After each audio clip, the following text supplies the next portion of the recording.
बहुत समय पहले पहाड़ों और नदियों से घिरा एक विशाल राज्य था, सूरजगढ़। इस राज्य का राजा था वीरेंद्र, एक बहादुर, न्यायप्रिय और अपनी प्रजा से बेहद प्यार करने वाला शासक। लोग कहते थे, राजा वीरेंद्र का दिल उनके महल से बड़ा है। राजा ने बचपन से ही तलवार चलाना, घुड़सवारी और राज्य चलाने की कला सीख ली थी, लेकिन एक कला वो कभी सीख नहीं पाए, प्यार की कला। क्योंकि उनके जीवन में कभी किसी ने भी दिल को छूने वाला एहसास नहीं जगाया था। पहाड़ों के पार था चांद महल राज्य। इस राज्य की रानी थी रत्नप्रिया, सुंदर इतनी कि जैसे चांद की किरणों ने उसका चेहरा गढ़ा हो, बुद्धिमान इतनी कि बड़े बड़े मंत्री भी उसके आगे नतमस्तक हो जाते। लेकिन रानी के दिल में एक खालीपन था। राज्य, सम्मान, वैभव सब था, पर कोई ऐसा नहीं था जो उसे रत्नप्रिया कहकर पुकारे, जिसके सामने वो एक रानी नहीं, एक साधारण लड़की बन सके। एक दिन किस्मत ने दोनों को एक मोड़ पर ला खड़ा किया। सूरजगढ़ और चांद महल के बीच बसे जंगल में अचानक डाकुओं ने हमला कर दिया। रत्नप्रिया अपने काफिले के साथ यात्रा पर थी और जान का खतरा बेहद करीब था। अचानक घोड़ों की टाप सुनाई दी, धड़ धड़ धड़। राजा वीरेंद्र अपनी सेना के साथ वहां पहुंचे। उनकी तलवार बिजली की तरह चल रही थी। कुछ ही पलों में डाकू भाग खड़े हुए।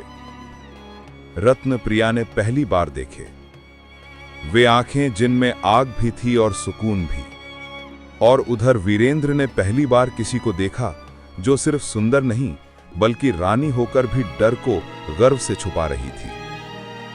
उनकी निगाहें मिली, जैसे दो अलग दुनिया एक राह पर चल पड़ी हों। दिन बीतते गए और मुलाकातें बढ़ती गईं।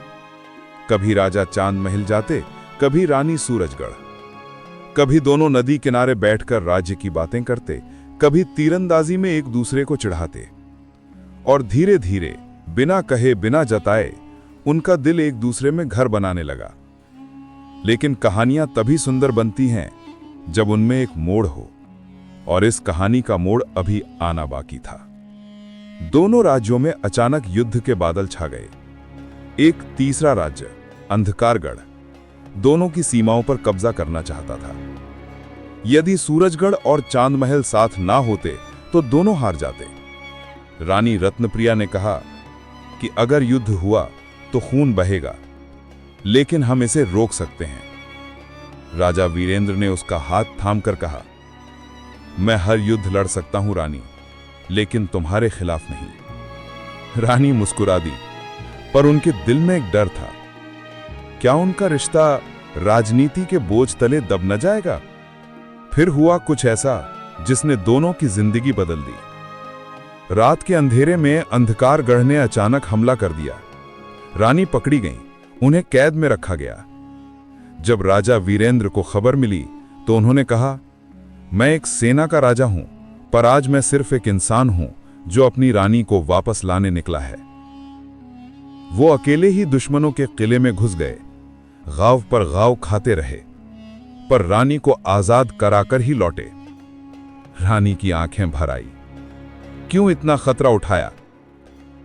राजा ने धीमे से कहा, क्योंकि मेरे बिना भी बहुत कुछ रहेगा, लेकिन तुम्हारे बिना मैं कुछ नहीं रहूंगा। दोनों राज्यों ने मिलकर दुश्मन को हरा दिया, और उसी दिन सूरजगढ़ और चांद महल की जनता ने दोनों का विवाह कराने की घोषणा कर दी। महल को फूलों से सजाया गया, सड़कों पर खुशियों की गूंज थी। रानी लाल परिधान में, राजा सुनहरी वेशभूषा में। दोनों एक दूसरे का हाथ थामे मंडप में पहुंचे। जब 7 फेरे पूरे हुए तो आसमान में बादलों से बारिश नहीं, फूलों की वर्षा हो रही थी, जैसे खुद किस्मत ने इस प्रेम को आशीर्वाद दिया हो। अंत में सूरजगढ़ और चांद महल एक हो गए। लोग कहते थे, राजा वीरेंद्र ने रानी रत्नप्रिया से सिर्फ शादी नहीं की, बल्कि 2 राज्यों को दिल से जोड़ दिया। और राजा रानी दोनों जीवन भर एक दूसरे के लिए शक्ति बने रहे। जहां राजा वीरेंद्र युद्ध में वीर थे, वहीं रानी रत्नप्रिया बुद्धि में तेज थी। दोनों एक दूसरे को पूरा करते थे और यही उनकी कहानी को अनंत बनाता है। तो दोस्तों, ये कहानी आप सभी को कैसी लगी कमेंट बॉक्स में जरूर बताएं और चैनल पर नए हैं तो चैनल को सब्सक्राइब कर लें। धन्यवाद।